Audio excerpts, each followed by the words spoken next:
Bismillahirrahmanirrahim. Assalamualaikum warahmatullahi wabarakatuh.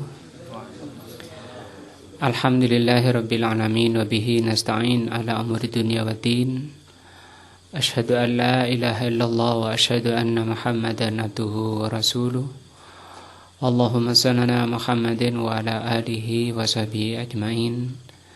Wa ba'du. Untuk pelajaran malam ini adalah fikih karena kita di dalam beribadah kepada Allah Subhanahu wa taala yang pertama berdasarkan akidah, keimanan sebagai pondasi agama kita. Yang kedua fikih itu membahas cara-cara beribadah kepada Allah Subhanahu wa taala. Seperti yang diterangkan oleh beliau Al-Imam Ibnu Qayyim rahimahullah di dalam kitab Madarijus Salikin, beliau ngasih subtema di sini fi maratibi iyyaka na'budu. Tingkatan iyyaka na'budu. Iyyaka na'budu ini ayat keempat di surat Al-Fatihah, yang kalau diartikan hanya kepadamu kami beribadah. Ada beberapa tingkatan di sini baik secara ilmu maupun amal. Lil ubudiyati maratibu, penghambaan atau ibadah itu bertingkat bihasbil ilmi wal amal, tergantung dari tingkat ilmu dan amal. Fa'amma maratibuha al-ilmiyah famartabatani. Yang pertama tingkatan ilmiah atau ilmu, jadi tingkatan ibadah atau tingkatan penghambaan kepada Allah itu tergantung tingkatan ilmu dan amal.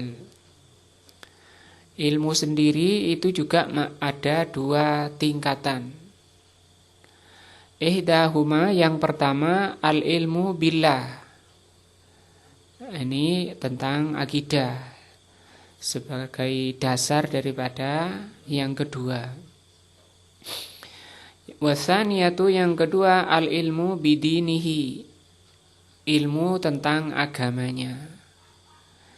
Jadi ubudiyah itu penghambaan kepada Allah atau iyyaka na'budu itu dijalankan dengan dua tingkat ini, yaitu ilmu kepada tentang Allah sebagai dasarnya, yang kedua ilmu tentang agamanya.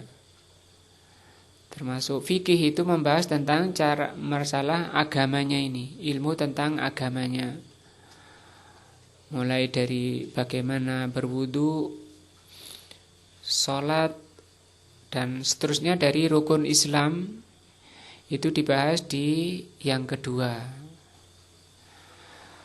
Fa'amal ilmu bihi subhanahu, adapun ilmu tentang Allah sebagai akidah ya, fakhamsu maratiba, ada 5 tingkat. Ilmu tentang Allah itu dibagi menjadi 5 bagian juga. Yang pertama al-ilmu bidzatihi, ilmu tentang zat Allah. Yang kedua wasifatihi, ilmu tentang sifat Allah. Ini nanti pelajarannya akidah ya, dan kita sudah membuka pelajaran akidah, nanti didalami di sini. Tapi untuk Ahad atau untuk Sabtu ke-4 dan ke-5 kita isi yang ini, yang kedua ini, ilmu tentang agama, yaitu tentang fikih, sehingga kita beribadah kepada Allah itu benar-benar tujuannya benar kepada Allah, semata-mata ikhlas kepada Allah. Yang kedua, caranya juga benar-benar sesuai dengan yang dibimbingkan oleh Allah dan Rasulnya. Mempelajari tentang Allah itu 5 hal ini. Yang pertama, mempelajari tentang zatnya. Yang kedua, tentang sifatnya. Yang ketiga, tentang wa'af'alihi, perbuatan-perbuatan Allah. Yang keempat, wa asma'ihi, yang keempat tentang nama-nama Allah. Nanti pelajarannya di akidah ya.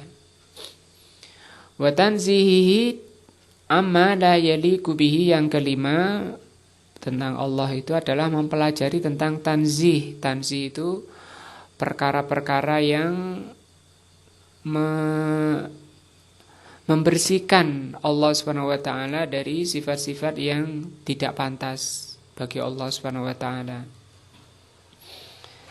Yang disebut dengan salbiyah. Salbiyah itu lawannya subutiyah. Kalau seperti ilmu itu namanya subut. Subut itu tetap ilmu yang memang ada pada zat Allah. Ada yang salbiyah itu artinya suatu yang dicabut, seperti naum, tidur. Itu sifat itu tercabut dari Allah, artinya tidak ada pada Allah dan tidak pantas bagi Allah, namanya sifat salbiyah. Di surat Al-Baqarah ayat Kursi ya, Allah berfirman, gimana? Allahu la ilaha illa huwa al-hayyul qayyum la ta'khudhuhu sinatun wala naum. Allah itu tidak ngantuk dan tidak tidur. Nah, ini yang pertama. Tentang Allah itu yang dibahas apa? Atau kalau kita iman kepada Allah, artinya iman percaya pada Allah. Kalau belajar tentang Allah itu apa saja? Nah ini 5 ini. Ya. Wal ilmu bidinihi martabatan. Yang kedua, ilmu tentang agamanya ada 2. Ihdahuma dinuhu al-amri asy-syar'i. Agama Allah berupa perintah-perintah yang syar'i. Artinya di dalam beribadah kepada Allah itu caranya itu sudah Allah turunkan, tidak bisa ditambah dan tidak bisa dikurangi. Maka asal ibadah itu hukumnya haram sampai adanya dalil. Karena banyak malah yang bicara tokoh-tokoh agama malah dibalik kaidahnya, kan tidak ada larangannya. Sehingga dia mau menambah, mau beribadah, mau bikin-bikin cara-cara ibadah yang tidak diajarkan, mendasarkan pada kaidah yang mereka bikin sendiri, tidak ada larangan. Maka kalau agama itu asalnya terlarang. Kalau dunia sebaliknya, kalau dunia itu asalnya boleh. Zaman mau makan apa saja boleh, asalkan jangan yang dilarang. Mau berpakaian apa saja boleh, semua boleh asalkan jangan yang dilarang. Kalau agama dibalik, agama itu semua tidak boleh kecuali yang diperintah, begitu. Kalau dibalik ya gitu, mereka seenaknya bikin ajaran-ajaran baru, bikin cara-cara ibadah baru yang tidak dicontohkan, tidak diajarkan oleh Rasul sallallahu alaihi wasallam. Hukumnya apa? Haram. Rasulullah bersabda, "Man amila amalan laisa alaihi amruna fahuwa raddun." Barang siapa mengamalkan suatu amalan yang bukan dari kami, maka amalan tersebut tertolak, batal dan tidak sah, tidak mendekatkan diri pada Allah. Walaupun mereka meyakini seperti itu, justru malah menjauhkan dari Allah. Contoh sekarang, sholat subuh itu berapa rakaat? 2. Nambah 1 boleh enggak? Boleh. Apa hukumnya? Haram. Kenapa? Tidak ada dalilnya. Maka ibadah itu jangan hanya berdasarkan semangat, berdasarkan perasaan, berdasarkan hawa nafsu, berdasarkan katanya-katanya. Tapi harus apa? Dipastikan kesohihan dalilnya. Karena agama itu dari Allah Subhanahu wa taala. Yang disebut dengan ad-din, ilmu agama. Wa huwa as-siratul mustaqim. Ajaran Allah yang dibawa oleh Rasul ini itulah as-siratul mustaqim. Itulah jalan yang lurus. Al-musilu ilaihi, yang bisa mengantarkan kepada Allah. Tapi kalau dia beribadah kepada Allah bikin sendiri caranya, maka itu bukan jalan yang lurus dan tidak bisa menyampaikan kepada Allah. Ini kaidah. Nah, seperti nanti wudu itu bagaimana, apa hukum menghirup air ke hidung misalnya, sunnah, wajib, mubah, haram, dan seterusnya. Nanti dibahas di kitab ini, kitab fikih.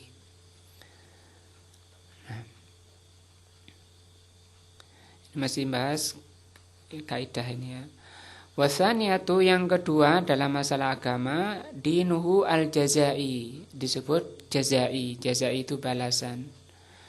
Al-mutadamminu sawabuhu wa iqabuhu, yang menjelaskan tentang pahala dan siksa. Wa qad dakhala fi hadzal ilmi al-ilmu bi malaikatihi wa kutubihi wa rusulihi. Ini masuk ke rukun iman. Tapi dipelajari. Itu yang masalah tadi tingkatan ibadah itu tergantung dari tingkatan ilmu dan amal.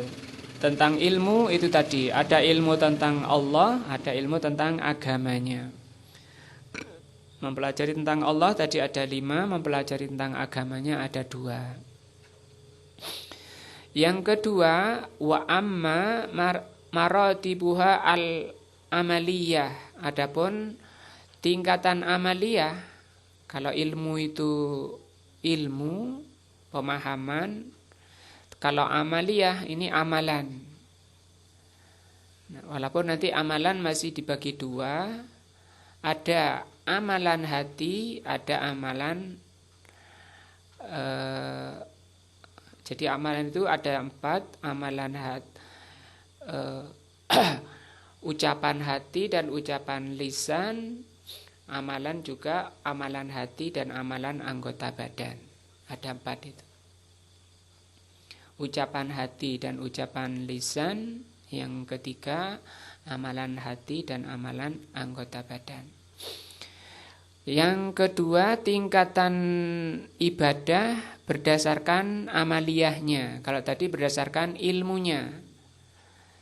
Tingkatannya tergantung pendalaman seseorang dan tergantung taufik dari Allah Subhanahu wa taala.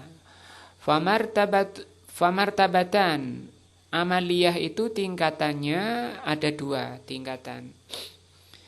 Yang pertama, martabatun li ashabil yamin, tingkatan ashabul yamin. Ashabul yamin ini seringnya diartikan golongan kanan.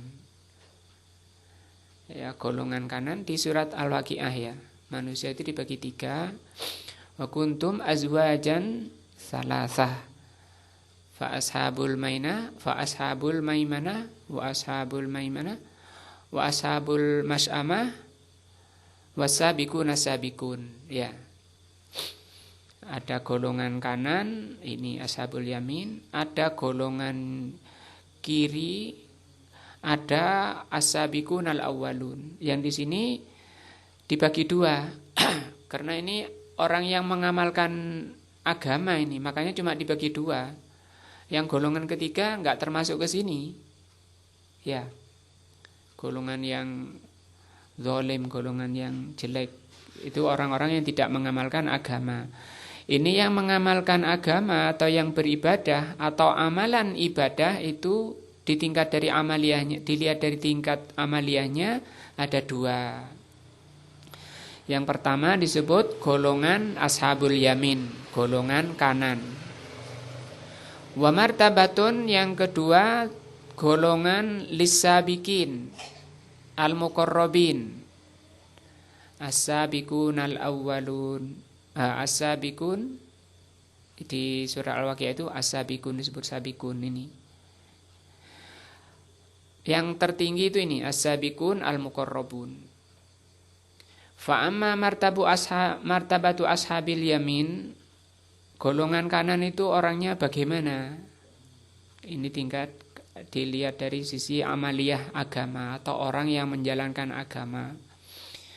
Fa'adaul wajibat, yaitu orang-orang yang menunaikan kewajiban-kewajiban. Watarkul muharramat, yang kedua meninggalkan yang diharamkan. Ma'a irtikabil mubahat, dan dia masih melakukan yang boleh-boleh, yang mubah. Ya, yang mubah dia masih jalani. Nah, mubah itu kalau definisi bahasa kita, dikerjakan tidak dapat pahala, ditinggalkan juga tidak dikerjakan tidak dosa, artinya tidak ada pahala dan dosanya.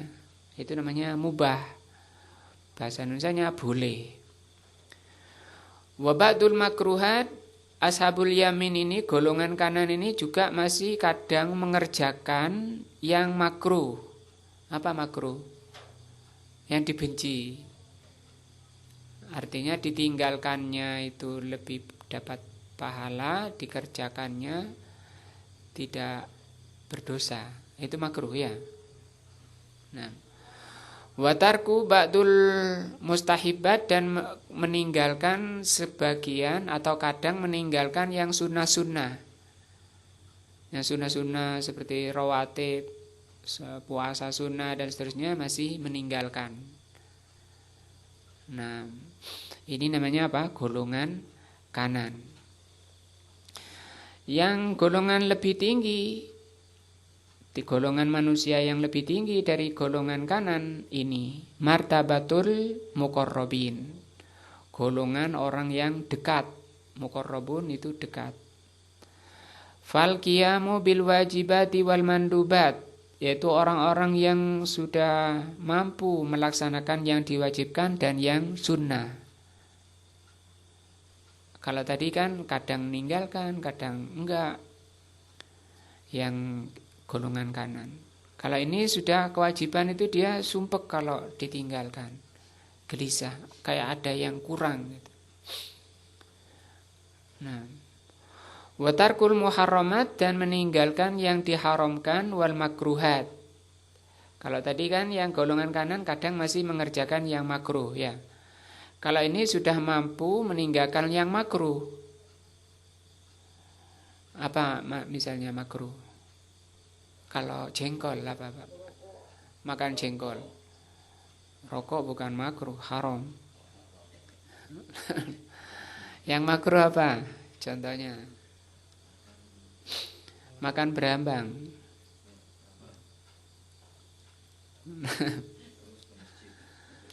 Kalau makan berambang atau makan jengkol ke masjid, sama dengan orang merokok ke masjid.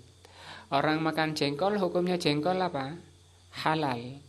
Tapi kalau menimbulkan bau dan menimbulkan bau di mulut, itu haram mendatangi masjid.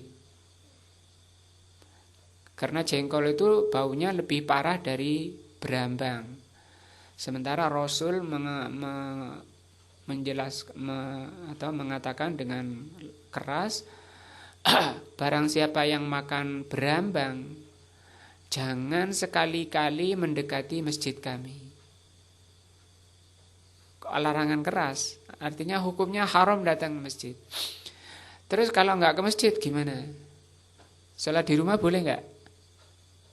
Nggak boleh, karena dia wajib mendatangi sholat jamaah dan dia nggak boleh sholat jamaah. Maka dia terjatuh pada dua perkara kesalahan. Tidak ke masjid salah, ke masjid salah. Ya, terus gimana? Harus dihilangkan baunya dulu. Nah, orang muqarrabin ini zahidina fima la yanfa'uhum fi ma'adihim. Ya. Orang muqarrabun itu orang yang meninggalkan, zahidun itu artinya zuhud, ini orangnya disebut zuhud. Orang muqarrabun itu orang yang zuhud, artinya meninggalkan semua atau perkara-perkara yang tidak ada manfaatnya di akhirat. Jadi dilihat dulu apa sih manfaatnya di akhirat. Nah, terutama keluarga yang biasanya keuangannya dipegang oleh istrinya. Lihat itu rumahnya. Semua dibeli, ditata di rumah, penuh rumahnya. Perkara-perkara yang nggak ada manfaat di akhirat. Ya. Bekas-bekas mulai dari ujung sana sampai sana penuh. Lah, kalau orang muqarrabun dilihat dulu manfaat akhiratnya apa? Lo itu duit-duit saya, uang-uang saya, hasil keringat saya. Iya, pertanyaannya manfaat akhiratnya apa? Nah, ini orang zuhud. Jadi dia mengeluarkan uang yang dia pikir itu akhirat. Itu orang zuhud. Makanya orang zuhud ini orang tertinggi. Dan bisa jadi orang kaya memang. Orang zuhud itu bukan seperti yang dipahami kelompok sufi, yang mengatakan orang zuhud itu orang yang melepaskan diri dari dunia, baik tangannya maupun hatinya. Ya tidak bisa, tidak akan bisa. Selama orang masih hidup, mesti terikat dan mesti butuh sama dunia. Kerja untuk menafkahi anak istri, itu pahala, itu ibadah. Itu pahala besar, itu ibadah.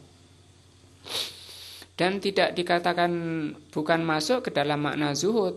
Karena kata orang sufi, kalau orang masih nyari kerja, masih sibuk dengan dunia, berarti dia bukan zuhud. Tidak begitu pemahamannya. Zuhud itu ini maknanya yang benar. Apa? Meninggalkan sesuatu yang tidak ada manfaat di akhirat. Bisa jadi kaya. Nabi Sulaiman itu orang paling zuhud. Tapi dilihat dia belanjakan hartanya di jalan Allah. Para sahabat Utsman Ibn Affan, Abdurrahman bin Auf, Abu Bakar As-Siddiq radhiyallahu anhum, semua mereka orang-orang zuhud. Tidak mau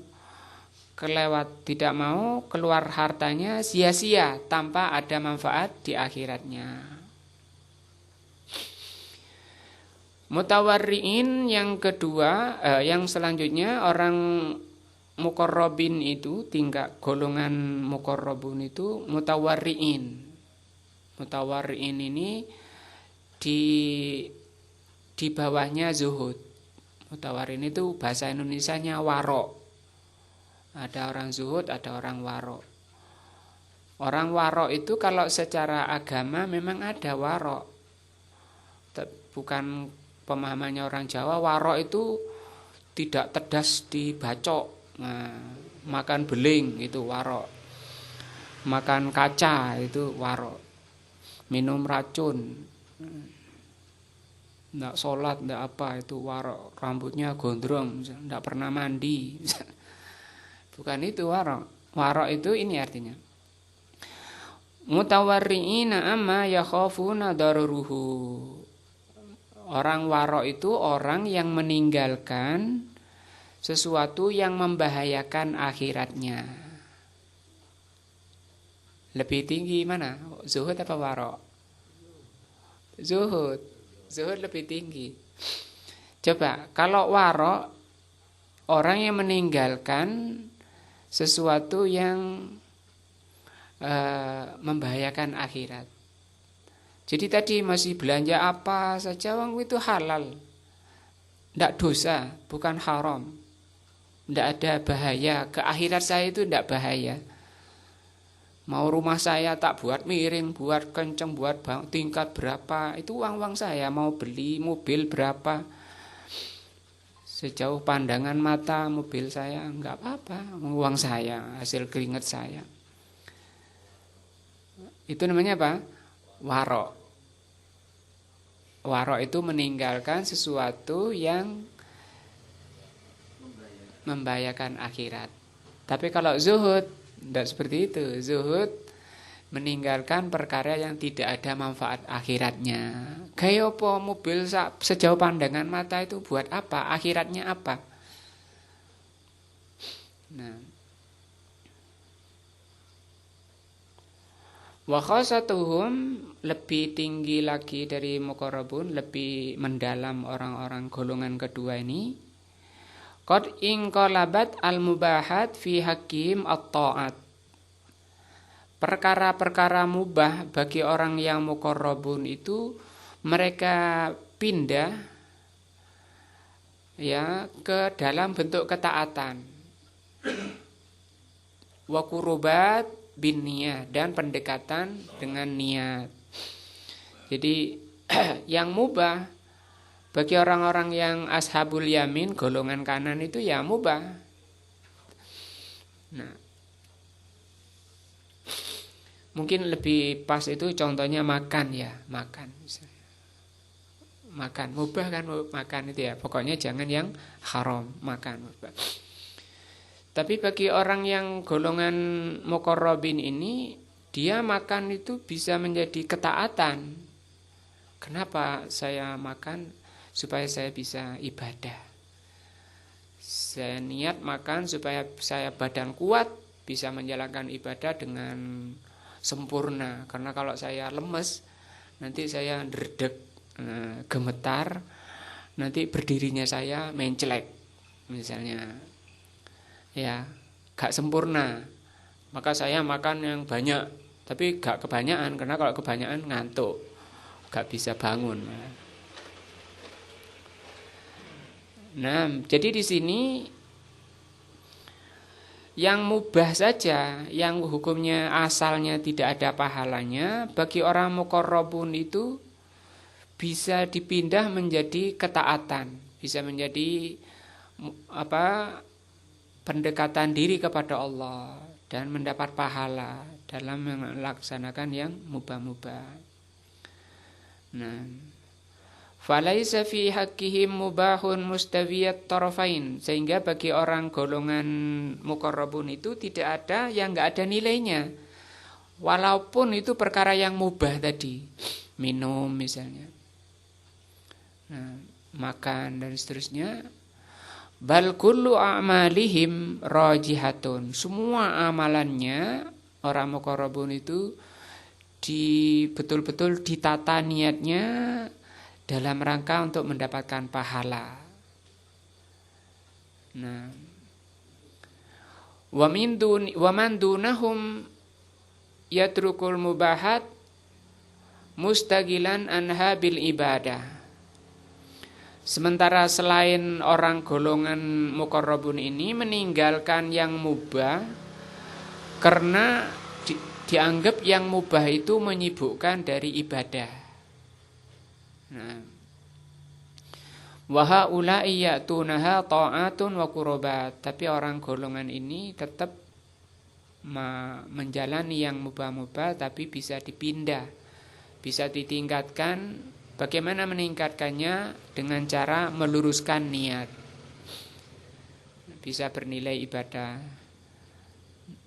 Wali ahli hatainil martabataini darajatun la yuhsiha illallah. Dua golongan ini, golongan kanan dan golongan muqarrabun, itu termasuk dua golongan yang derajatnya tinggi di sisi Allah. Nah, ini maksud saya di sini penjelasan bahwa kita ibadah kepada Allah itu harus dengan dua tingkat tadi ya, tingkatan akidah sebagai pondasi, dan itu kita tetap pelajari, kita tetap buka di sini pelajaran akidah. Dan yang kedua tentang fikihnya ini, karena fikih ini membahas tentang cara ibadah. Nah, ini ya.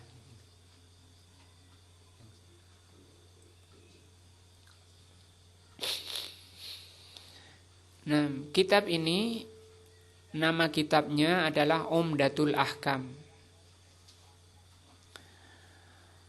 Saya bacakan di sini muqaddimah al-musannif. Musannif ini penyusun kitab. Nah,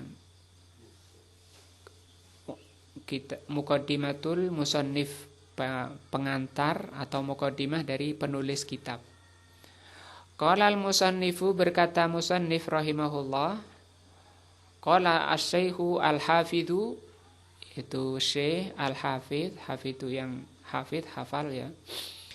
Taqiyuddin, namanya Taqiyuddin Abu Muhammadin Abdul Ghani Ibnu Abdul Wahidi Ibnu Ali Ibnu Surur Al-Maqdisi rahimahullah. Seringnya dikenal disingkat menjadi Al-Imam Taqiyuddin Al-Maqdisi. Nah, kitab ini diambil dari Bukhari dan Muslim. Jadi kumpulan hadis-hadis Bukhari Muslim tok. Sehingga di kitab ini kita sudah enggak bahas tentang bagaimana derajat hadisnya gitu.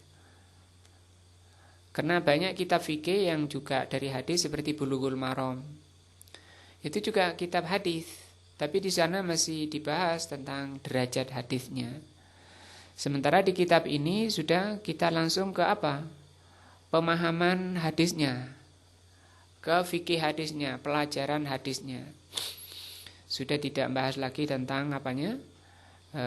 Derajat hadisnya. Ini kelebihan hadis kitab ini. Alhamdulillah, segala puji bagi Allah, Al-Malikil Jabbar, raja ya. Al-Malik itu artinya raja ya. Al-Jabbar. Nah, ini Jabbar nama Allah juga ya. Al-Wahidi Al-Qahhar. Al-Wahid ini juga nama Allah, Al-Qahhar juga nama Allah. Wa asyhadu an la ilaha illallah wahdahu la syarikalah. Aku bersaksi bahwa tidak ada sesembahan yang benar kecuali Allah saja, tidak ada sekutu baginya. Rabbus samawati wal ard, Allah itu Robnya langit-langit dan bumi, wa ma bainahuma, dan apa yang ada di antara keduanya. Al-Azizul Ghaffar, Allah itu Al-Aziz yang maha perkasa, Al-Ghaffar maha pengampun. Ini juga nama Allah ya, Al-Aziz, Al-Ghaffar. Wa asyhadu, dan aku bersaksi, anna Muhammadan, bahwa Nabi Muhammad abduhu, hambanya, wa rasuluhu, dan rasulnya. Al-Mustafa, Al-Mukhtar. Ini bahasa Indonesianya yang kurang, karena orang Arab bisa membedakan, tapi bahasa Indonesianya ini sama. Al-Mustafa yang terpilih, Al-Mukhtar juga terpilih maknanya. Sallallahu alaihi wa ala alihi wa sahbihi al-ahyar. Amma ba'du. Asyarhu, ini penjelasan, diterangkan oleh Syekh Ibnu Utsaimin. Menjelaskan apa? Ini tadi, menjelaskan muqaddimahnya ini. Dari Alhamdulillah. Qala al-muallifu Abdul Ghani al-Maqdisi, berkata al-muallif penyusun kitab, yaitu Abdul Ghani al-Maqdisi, tadi sudah di atas. Rahimahullah ta'ala, fi muallafihi, di dalam kitabnya ini, Umdatul Ahkam. Nama kitabnya Umdatul Ahkam. Umdah itu dasar atau pokok-pokok hukum. Ahkam ini jamak daripada hukum. Wa huwa a'ni Umdatul Ahkam, dan kitab Umdatul Ahkam ini kitabu mubarakin, kitab yang penuh barokah, muhtasarin, dan singkat. Singkat, penuh barokah. Ahadithuhu sahihatun, hadis-hadisnya hadis yang sahih. Nah, walihada, dari itu, yang bagi li talibil ilmi, hendaknya bagi penuntut ilmu, an yahfadhaha, menghafalnya. Kalau di pondok-pondok ini dihafalkan kitab ini. Nah, pondok-pondok Ahlus Sunnah mesti menghafal ini. Kalau jenengan tanya anak pondok, umdahnya sudah hafal berapa hadis? Nah, seperti itu. Nah,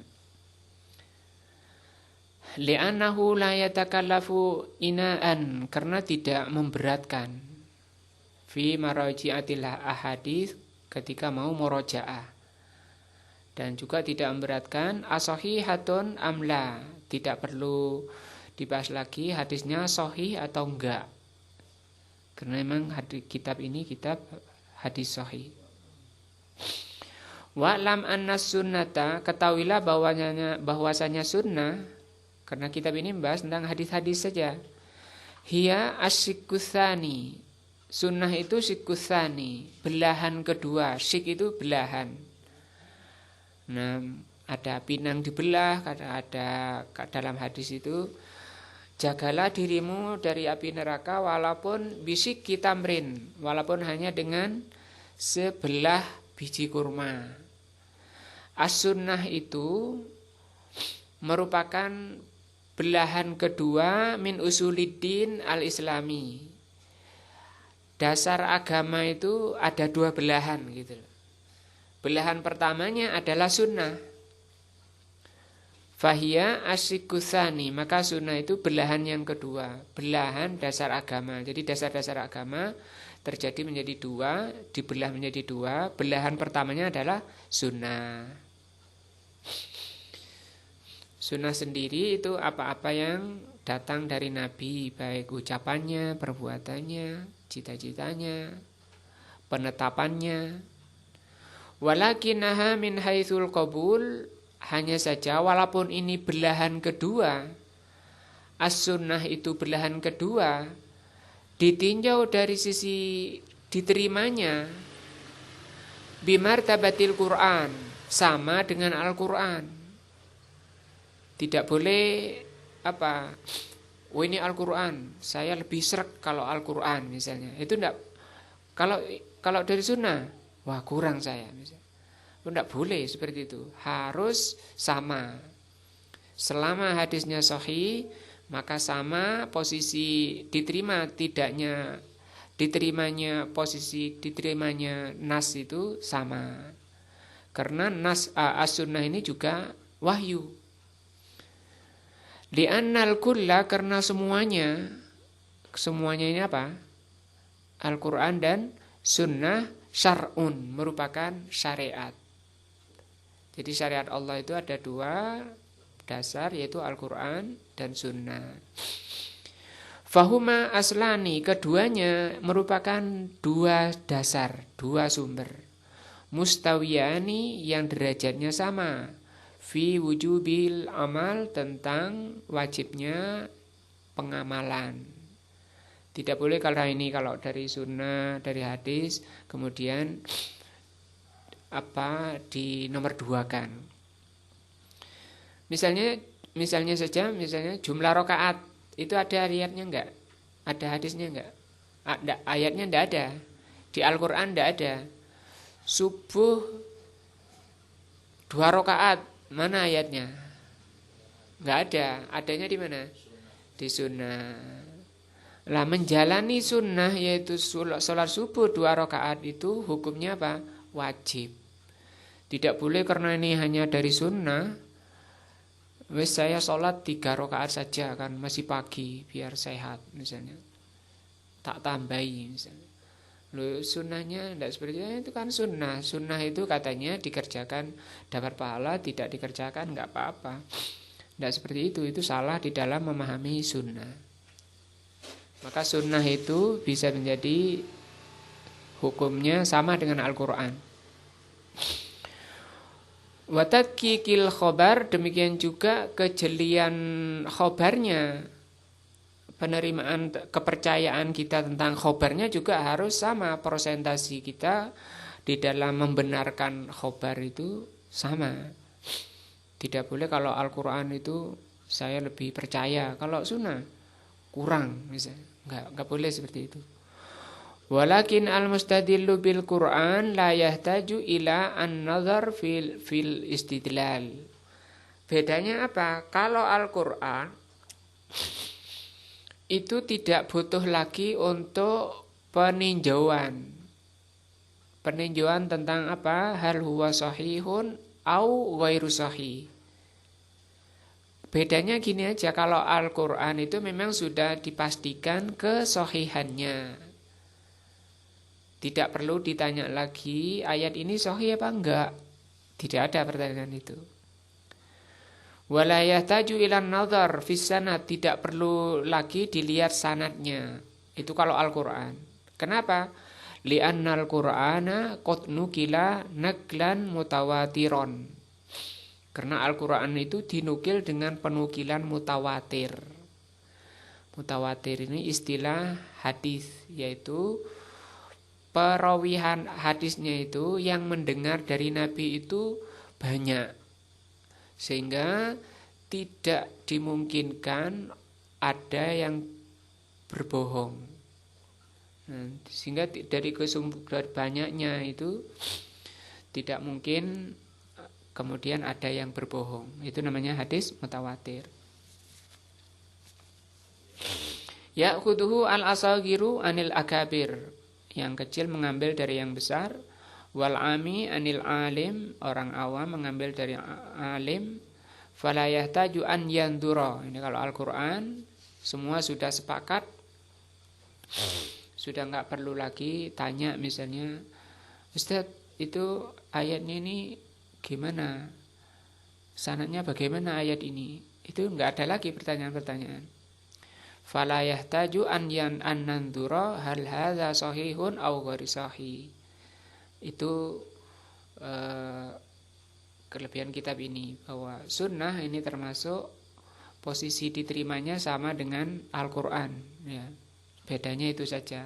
Kalau Al-Quran tidak perlu penelitian lagi, kalau sunnah masih diteliti. Tapi dari sisi diterimanya sama. Amal mustadillu bis sunnah, sedangkan kalau orang mendalilkan dengan sunnah, fayajibu an yandura awwalan fi sihhatil hadis. Bedanya kalau dari sunnah, orang itu masih harus lihat sahih tidaknya hadis tersebut. Hal sahha anin nabi amla, apakah itu sahih dari nabi atau tidak. Wa hadza muhimmun jiddan. Nah, wa syurutus sahih, syarat hadis sahih ma'rufatun, syarat-syaratnya itu sudah ma'ruf, sudah diketahui, namanya fi ilmil mustalah hadis. Di pondok-pondok itu dipelajari, atau di madrasah-madrasah ada pelajaran mustalah hadis, mempelajari tentang derajat-derajat hadis, syarat-syarat hadis sahih. Kemudian kalau enggak sahih namanya apa? Ada hasan, ada hasan sahih dan seterusnya. Wa minha alla yakunal hadis mu'alan. Nah, dan diantaranya juga, diantara syarat hadis sahih itu tidak boleh mu'al. Mu'al itu hadisnya tidak boleh berpenyakit.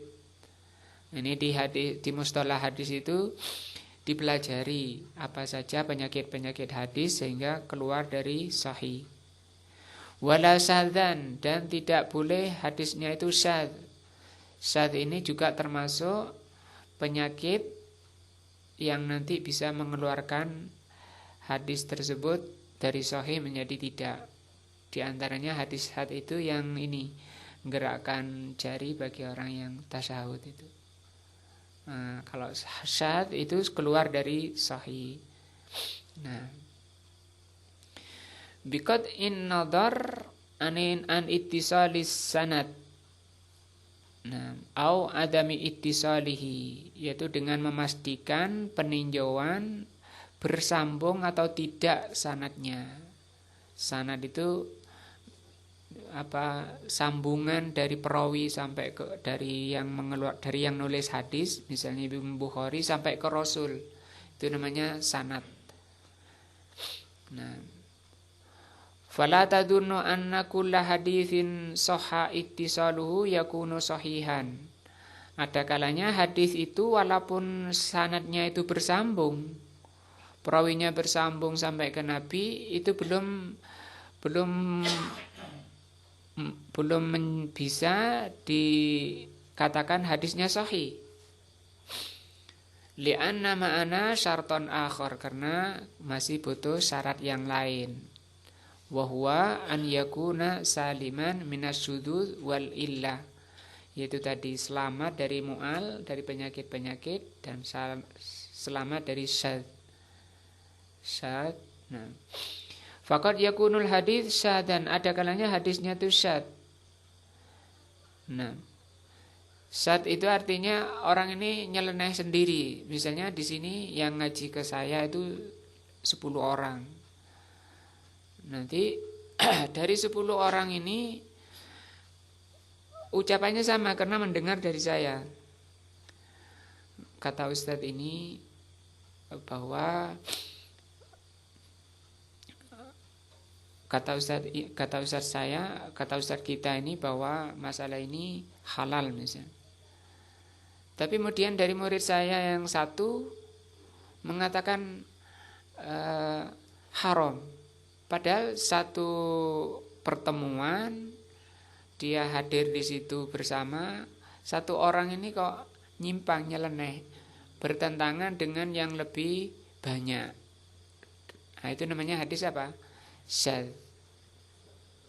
Nah, kalau hadis-hadis syadz itu banyak nanti yang hadis syadz ini tidak bisa lagi diamalkan karena tidak keluar, karena hadisnya keluar dari definisi hadis sahih. Wa in kana sanadu sahihan, sekalipun sanadnya itu sahih. Kalau ditinjau dari sanadnya tadi sampai ke Nabi, tapi dia nyeleneh sendiri. Fala yu'malu bihi, maka hadis yang syadz ini tidak bisa diamalkan.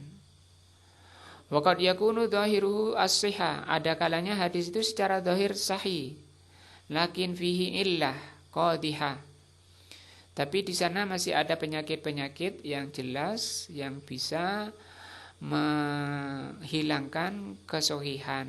Jadi hadis sahih itu tidak hanya dilihat dari kesambungan perawi hadis sampai ke Nabi. Walidzalika fa innal mustadillu bis sunnah yajibu awwalan an yusahhiha bulughu anin nabi qabla kulli syai'. Jadi kalau belajar hadis dilihat dulu pertama sambung enggak sama Nabi. Kalau sudah dipastikan sambung, kemudian berikutnya summa ba'da dzalika yanzuru fil istidlal. Nah,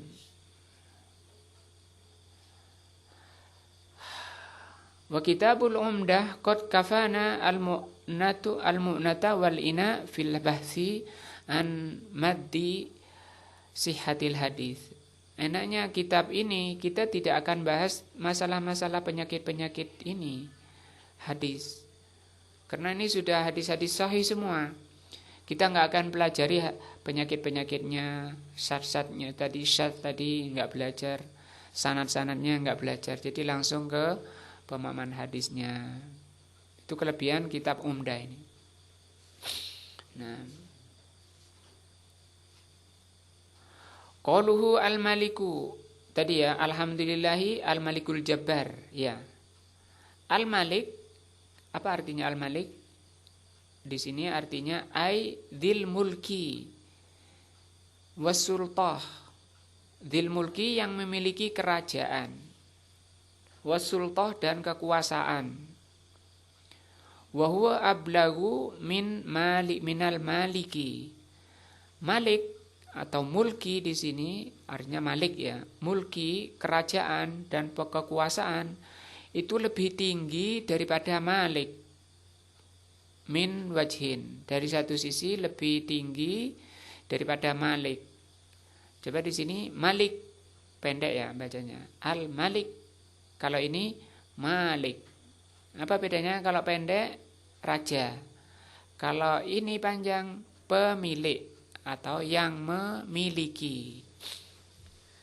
Maka kalau dibaca pendek itu lebih tinggi maknanya dari satu sisi dibanding dengan panjang.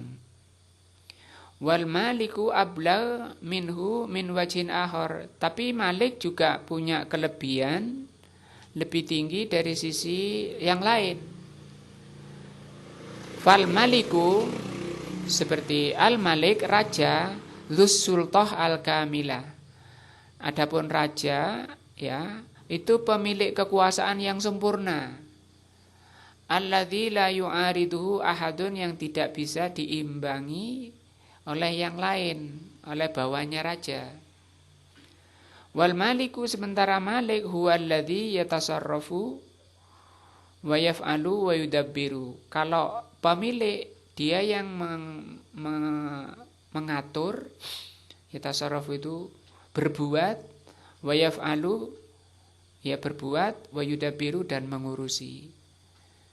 Seperti kalau saya katakan Pak Wiji memiliki mobil, maka siapa pemilik mobil ini, pemilik atau yang memiliki, misalnya Pak Wiji, itu Malik, dipanjangkan. Tapi kan Pak Wiji bukan raja, ya. Nah, raja, dia punya kelemahan, tidak bisa ngatur mobilnya Pak Wiji, kan bukan miliknya. Tapi dia punya kekuasaan yang luas, menguasai wilayahnya, maka lebih tinggi dari ini, lebih tinggi dari Malik, daripada panjang. Nah, daripada kalau dibaca panjang, Maliki. Wala yumkinu an naqula, tidak mungkin kita mengatakan kullu malikin malikun. Sehingga kita tidak bisa mengatakan setiap pemilik itu malik. Gak bisa kita mengatakan setiap pemilik itu raja. Ya tadi kan, yang memiliki mobil belum tentu raja. Nah, gitu. Atau pemilik rumah ini mesti raja, itu tidak seperti itu pemahamannya. Wa illa lakana kullu wahidin minna al-an malikan. Nah, kalau setiap pemilik diartikan raja, ya setiap pemilik diartikan raja berarti tidak ada rakyatnya, semua jadi raja, ya. Lianna kulla wahidin minna yamliku. Wa kadzalika aidan la yumkin an naqula kullu malikin malikun. Lianna minal muluk man la yamliku fahuwa malikun suri. Nah, sama ya, tidak semua raja itu memiliki atau menjadi pemilik. Nah, wa fi ba'di biladil gharbi, di sebagian negeri asing, kata beliau, malikun laisa bimalikin, ada raja tapi tidak memiliki atau bukan pemilik. Wala yamliku syai'an, bahkan tidak memiliki sesuatu, padahal raja. Nah, itu di sebagian negeri. Lakinillahu, adapun Allah Subhanahu wa taala, malikun malikun. Tapi kalau Allah Subhanahu wa taala sebagai raja dan sebagai pemilik Subhanahu wa taala, falahu sultah at-tammah, sehingga Allah itu pemilik kekuasaan yang sempurna ala kulli khalqihi, terhadap seluruh makhluknya. Wa yaf'alu ma yasha, dan Allah berbuat apa yang dikehendaki terhadap makhluknya. Karena di samping Allah itu merajai, ya, di samping Allah sebagai rajanya diraja juga berbuat secara mutlak. Wala mu'aqiba li hukmihi, dan tidak ada pengaruh, maksudnya terserah Allah Subhanahu wa taala, tidak ada konsekuensi Allah itu zalim misalnya, Allah itu salah, Allah itu dosa karena berbuat seenaknya misalnya, semaunya. Karena kenapa? Allah itu Malik wa Malik gitu. Allah itu raja dan pemilik. Nah, wa huwa as-sami'ul alim. Allah itu Maha mendengar dan Maha mengetahui. Kita selesaikan dulu Malik. Walihada ja'at maliki wa maliki fil Fatihah fi qira'ataini sahihataini sam'iyatain. Sehingga tentang Malik, baca pendek ya, dan panjang Malik di dalam Al-Fatihah ini merupakan dua bacaan yang benar. Dan ini masuk sab'iyatan. Sab'iyatan itu 7 bacaan. Jadi para imam boleh mau membaca pendek Maliki Yaumiddin, atau mau dibaca Maliki Yaumiddin. Kalau ini diartikannya apa? Yang merajai hari pembalasan. Kalau ini apa? Yang memiliki hari pembalasan. Sama saja. Maliki Yaumiddin wa Maliki Yaumiddin, sama.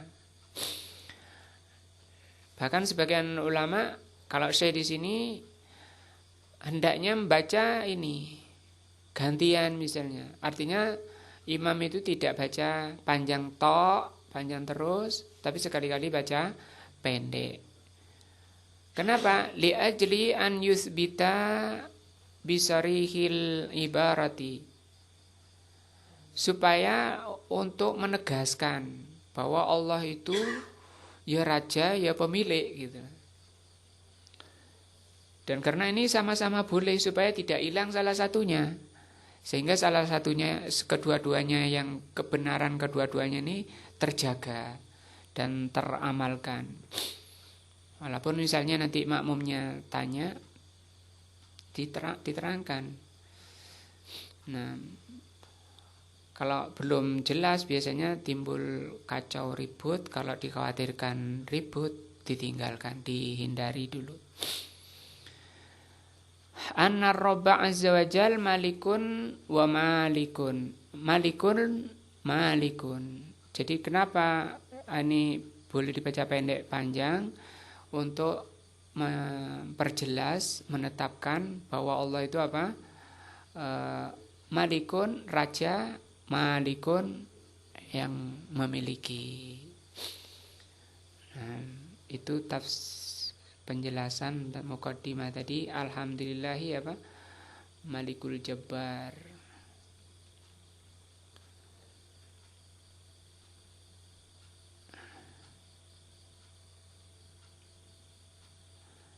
Alhamdulillahi Al-Malikul Jabbar. Jadi ini penjelasan masih sampai di sini ya.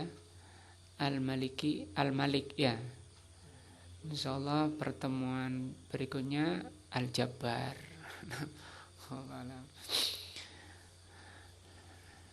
Masih akidah ini tentang Allah ya. Wallahu a'lam bishawab. Insyaallah yang kita bahas hari malam ini mudah-mudahan menambah ilmu dan iman kita kepada Allah Subhanahu wa taala. Subhanakallah bihamdika asyhadu an la ilaha illa anta astaghfiruka wa atubu ilaika. Wassalamualaikum warahmatullahi wabarakatuh.